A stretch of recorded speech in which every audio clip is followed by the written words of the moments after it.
Welcome back to Quantum CQ Sense on April the 8th, 2026. Hello, my beautiful kings and queens, and I cannot forget my amazing princes and princesses in training. Every time that you look in that mirror, tell yourself, I feel good all over because you are here, you are shining, and that greatness is already yours. Amen. I hope everyone has been doing good and not getting sick from this ever-changing weather. Now take a moment to like and subscribe because I want to hear the real you. Now let's get into my perspective, my CQ sense, my take on life. Let me ask a real question. When we open our homes to people, are we supposed to recreate our parents' houses like it's a family museum?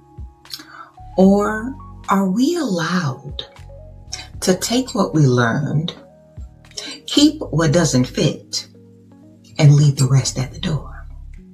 If you are someone who had a wonderful experience and wants to walk step by step into your parents' shoes, I am happy for you.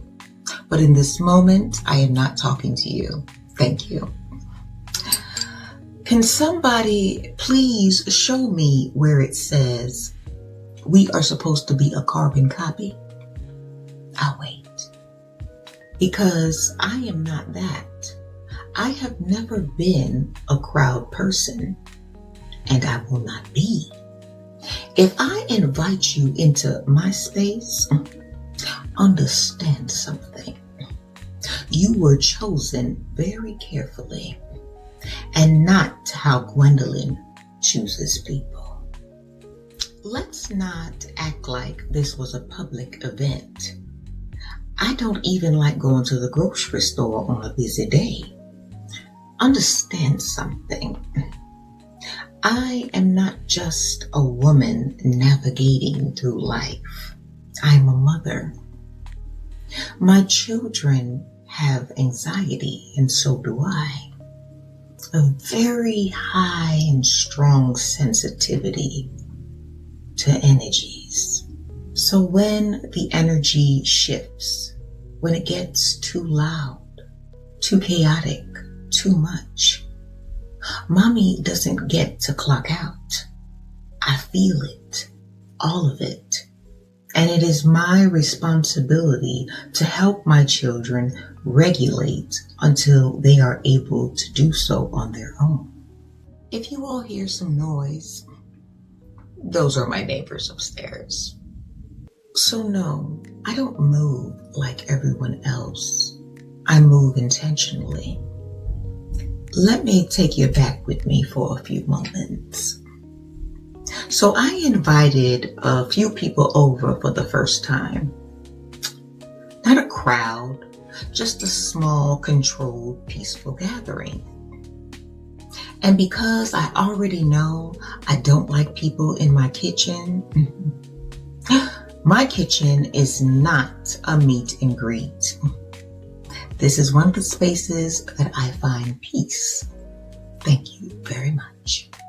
So my girls came up with something that spoke to them. They were like, let's make this like a restaurant. I'm like, okay. Simple, creative, thoughtful. They were like, okay, the people come in, they check off what they want, and we bring it to them. Now listen, that was care, that was consideration. That was my children learning how to create safety within and without in real time. That was kind of brilliant because if I'm able to turn anxiety into something playful, my children don't just cope, they're able to breathe. Now here comes the part that always seems to show up unannounced. I made the mistake of inviting Gwendolyn and her husband. Gwendolyn walks in. Remember I said this woman can strut like an elegant bird. Without missing a beat, she started rewriting our entire setup. she starts saying, "This is ridiculous. Why don't you just let them get their own food?" Now, this is the part that was in my head, but it ain't like I done said it to her before. Excuse me, this is my home that I pay for. The one where we create what works for us. Gwendolyn, I'm speaking to you directly. In that moment, what you may not have realized, or maybe didn't care to realize, is that you didn't just challenge an idea. You dismissed my children. You stepped right over their creativity, their comfort, their effort, and called it unnecessary. And what's wild is this: you didn't even stop to ask why we did it that way. Not once. But this has always been you, right? You didn't notice how quiet my girls got, how they retreated, how they disappeared into their room just to feel safe again. Or maybe you noticed, but just didn't value it. I am all too familiar with Gwendolyn and so many others' script. Because if I would have stood up to her in public, like I have so many times before, and said, "No, we're going to do it our way," or I would have asked you to leave. And I do have the right to do that. Suddenly, I'm disrespectful. Suddenly, I'm the problem. Suddenly, I'm the one making a scene. Oh, and my favorite one. Suddenly, I'm too much. Interesting how that works, right? But here's where I stand. Just because I came through you does not mean I came to be you.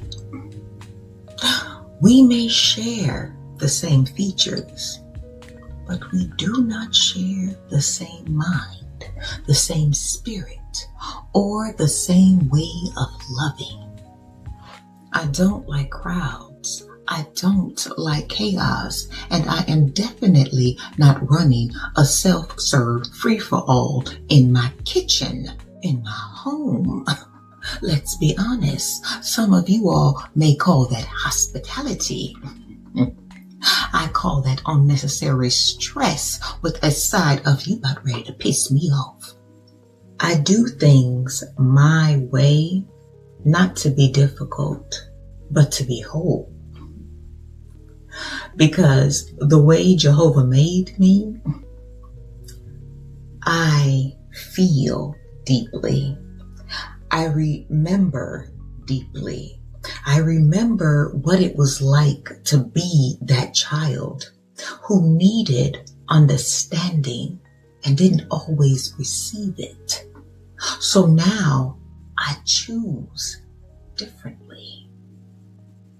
Not perfectly, intentionally. And let me say this clearly. This is not about disrespect. This is about truth.